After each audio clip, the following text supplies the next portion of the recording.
Assalamualaikum. Salam sejahtera semuanya. Nah, di sini kami dari kelompok 6 akan mempresentasikan mengenai laporan keuangan pemerintah. Sebelumnya, perkenalkan kami untuk memperkenalkan diri. Nah, di sini saya sendiri Ribu Surbakti dengan NIM akhir 296. Ada Muhammad Firawan Jayakusuma dengan NIM 319. Gita Putri Rahmawati dengan NIM 327. Prayoga Putra Hermawan dengan NIM 330. Nirwasita Akta dengan NIM 332. Dan Ahmad Fikri Al-Fatoni dengan NIM 342. Mengenai laporan keuangan pemerintah, kita harus tahu apa itu laporan keuangan pemerintah, apa acuannya, dan apa saja jenis-jenisnya. Nah, laporan keuangan pemerintah adalah laporan yang menyajikan informasi keuangan pemerintah, baik itu untuk pemerintah pusat maupun pemerintah daerah, yang digunakan untuk keperluan transparansi dan sebagai pertanggungjawaban. Acuan dari laporan keuangan pemerintah adalah standar akuntansi pemerintahan yang biasa dikenal dengan SAP.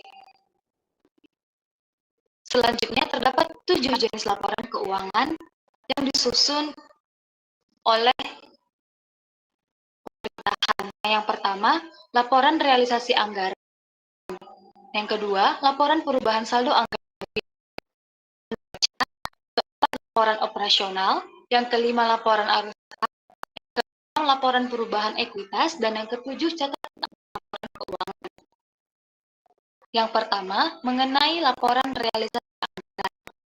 Laporan realisasi anggaran atau LRA adalah laporan yang menyajikan informasi realisasi pendapatan, belanja, transfer, surplus atau defisit, pembiayaan, dan sisa lebih atau kurang pembiayaan anggaran yang masing-masing diperbandingkan dengan anggarannya dalam satu periode. Jadi, laporan realisasi anggaran ini membandingkan anggaran yang telah kita susun sebelumnya dengan bagaimana realisasinya dalam suatu periode. Berikut adalah contoh dari laporan realisasi anggaran oleh pemerintah Kabupaten Sukoharjo. Nah, di sini di uraiannya itu dijelaskan mengenai nominal pendapatan dan belanja. Di sini ada anggaran untuk pendapatan dan belanja, dan ada bagaimana realisasinya. Nah, dan di kolom berikutnya mengenai info lebih atau kurangnya, yaitu selisih antara anggaran dan realisasinya. Lalu di bagian bawah itu informasi mengenai surplus atau defisit, dan ada sisa lebih pembayaran anggaran atau SILPA. Baik, laporan selanjutnya mengenai laporan perubahan saldo anggaran lebih yang akan dijelaskan oleh rekan saya Nirwa. Kepada Nirwa saya persilahkan. Baik, terima kasih atas waktunya moderator. Di sini saya akan menjelaskan laporan perubahan saldo anggaran lebih.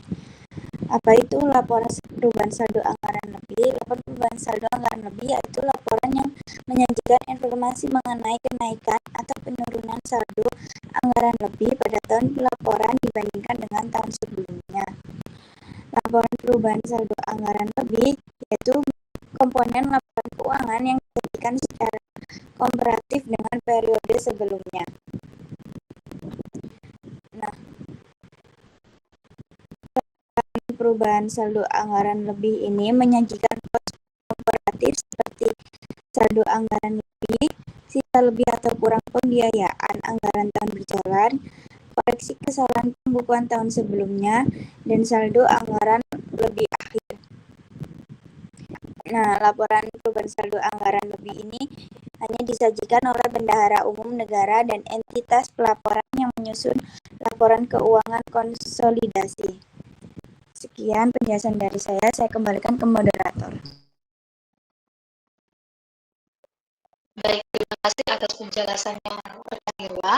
Selanjutnya mengenai neraca akan dijelaskan oleh rekan Fikri. Dari rekan Fikri, saya persilakan. Baik, di sini saya akan menjelaskan tentang neraca. Nah, neraca di dalam itu itu dan posisi keuangan suatu entitas pelaporan mengenai aset, kewajiban, dan ekuitas dana pada tanggal tertentu. Unsur yang dicakup oleh neraca terdiri dari aset, kewajiban, dan ekuitas dana. Masing-masing unsur tersebut didefinisikan sebagai berikut. Yang pertama ada aset. Aset aset sendiri adalah sumber daya ekonomi yang dikuasai atau dimiliki oleh pemerintah sebagai akibat dari peristiwa masa lalu dan dari mana manfaat ekonomi atau sosial di masa depan. Diharapkan dapat diperoleh baik oleh pemerintah maupun masyarakat, serta dapat diukur dalam satuan uang, termasuk sumber daya non-keuangan yang diperlukan untuk penyediaan jasa bagi masyarakat umum dan sumber-sumber daya yang dipelihara karena alasan sejarah dan budaya.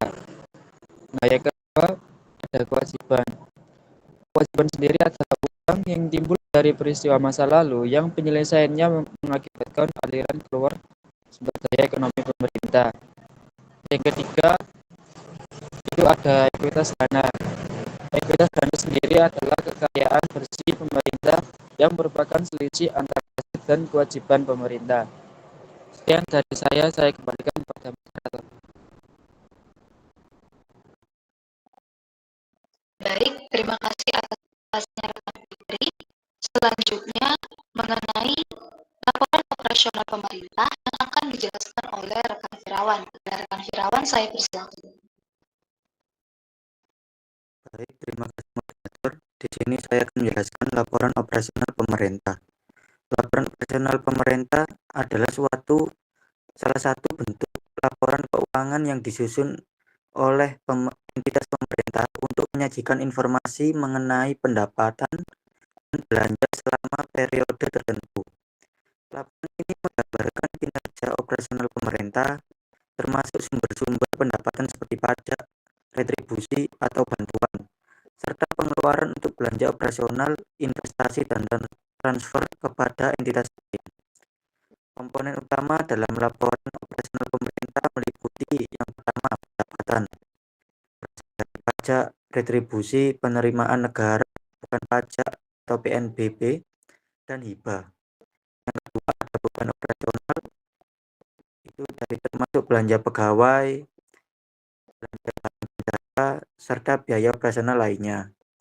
Yang ketiga ada surplus atau defisit operasional, selisih antara pendapatan dan beban operasional yang menunjukkan apakah pemerintah memiliki surplus atau defisit dalam operasionalnya. Laporan ini penting untuk memantau dan mengukur kinerja anggaran pemerintah serta memastikan transparansi dan akuntabilitas dalam pengelolaan keuangan publik. Next slide. Baik, ini contoh laporan operasional pemerintah pusat. Di sebelah kiri ada kolom pendapatan yang berisi pendapatan pajak penghasilan, pendapatan pajak pajak bumi dan bangunan, biaya perolehan hak atas tanah dan bangunan, dan lain-lain. Ada juga pendapatan negara bukan pajak, ada juga pendapatan hibah. Lalu untuk bebannya sendiri ada belanja pegawai, belanja barang, belanja bunga, belanja subsidi, belanja hibah, belanja bantuan, dan beberapa belanja lainnya, dan termasuk beban penyusutan dan transfer keluar. Baik, itu saja yang bisa saya jelaskan. Saya kembalikan ke moderator. Baik, terima kasih untuk penjelasannya rekan Firawan. Selanjutnya mengenai laporan arus kas yang akan dijelaskan oleh rekan kita. Rekan kita, saya persilakan. Baik, moderator atas waktunya. Di sini saya akan menjelaskan terkait laporan arus kas adalah laporan yang menyajikan informasi penerimaan dan pengeluaran kas selama periode berdasarkan aktivitas operasi, investasi aset non-keuangan, dan transitoris. Investasi arus kas menurut aktivitas operasi, investasi aset non-keuangan, pembiayaan, dan transitoris memberikan informasi yang memungkinkan para pengguna laporan untuk menilai pengaruh dari aktivitas tersebut. terhadap posisi juga dapat digunakan aktivitas operasi, investasi aset keuangan, pembiayaan, dan transportasi. Next slide. Contohnya peran arus kas pada pemerintah Kota Depok, yaitu pada tahun 2017 dan juga 2016. Di situ ada arus kas dari aktivitas operasi. Nah, arus kas bersih aktivitas operasi itu merupakan indikator yang menunjukkan kemampuan operasi pemerintah daerah menggunakan kas yang cukup untuk membiayai aktivitas operasionalnya di masa yang akan datang tanpa mengandalkan pendanaan dari luar. Di sini, di pemerintah Kota Depok itu arus kas dari aktivitas operasinya itu terdapat penerimaan pajak daerah, penerimaan kontribusi daerah, dan juga penerimaan dana.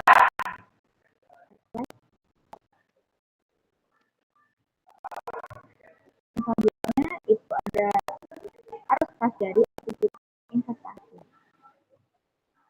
Nah, arus kas dari investasi aset non keuangan itu mencerminkan penerimaan dan pengeluaran risiko dalam rangka perolehan dan pelepasan sumber daya ekonomi yang bertujuan untuk meningkatkan dan mendukung pelayanan pemerintah daerah kepada masyarakat di masa yang akan datang. Di sini arus kas masuk dan keluarnya itu ada penjualan, penjualan atas gedung dan bangunan, dan pada arus kas keluarnya itu ada perolehan tanah, perolehan peralatan dan juga mesin dan lain sebagainya.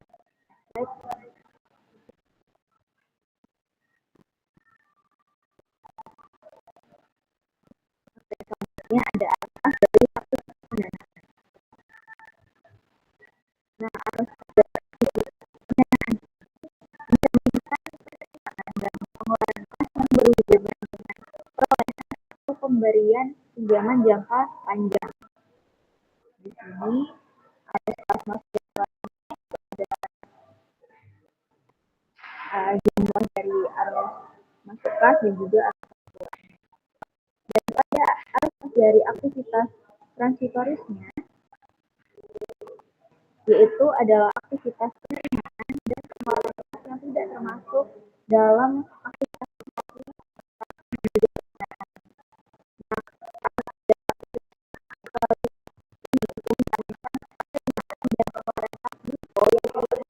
pendapatan, beban, dan pendanaan pemerintah.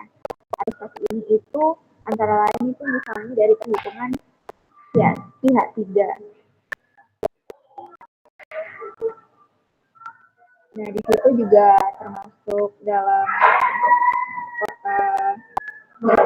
yaitu pada arus kas masuk ada perhitungan pihak ketiga, dan pada arus kas keluarnya juga terdapat pengeluaran perhitungan pihak ketiga. Sekian penjelasan laporan dari saya kembalikan ke moderator. Baik, terima kasih untuk penjelasannya rekan kita. Selanjutnya mengenai laporan perubahan ekuitas akan dijelaskan oleh rekan Yoga. Kepada rekan Yoga, saya persilakan. Baik, terima kasih waktunya moderator. Di sini saya akan menjelaskan tentang laporan perubahan ekuitas.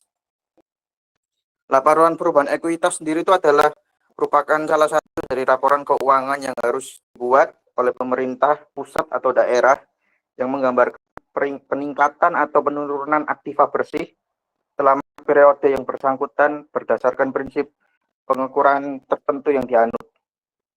Biasanya informasinya itu berisi mengenai ekuitas yang dimiliki oleh suatu pemerintahan, serta berisi pula informasi atau hal-hal apa saja yang berubah, baik bertambah maupun berkurang sampai pada akhir periode akuntansi.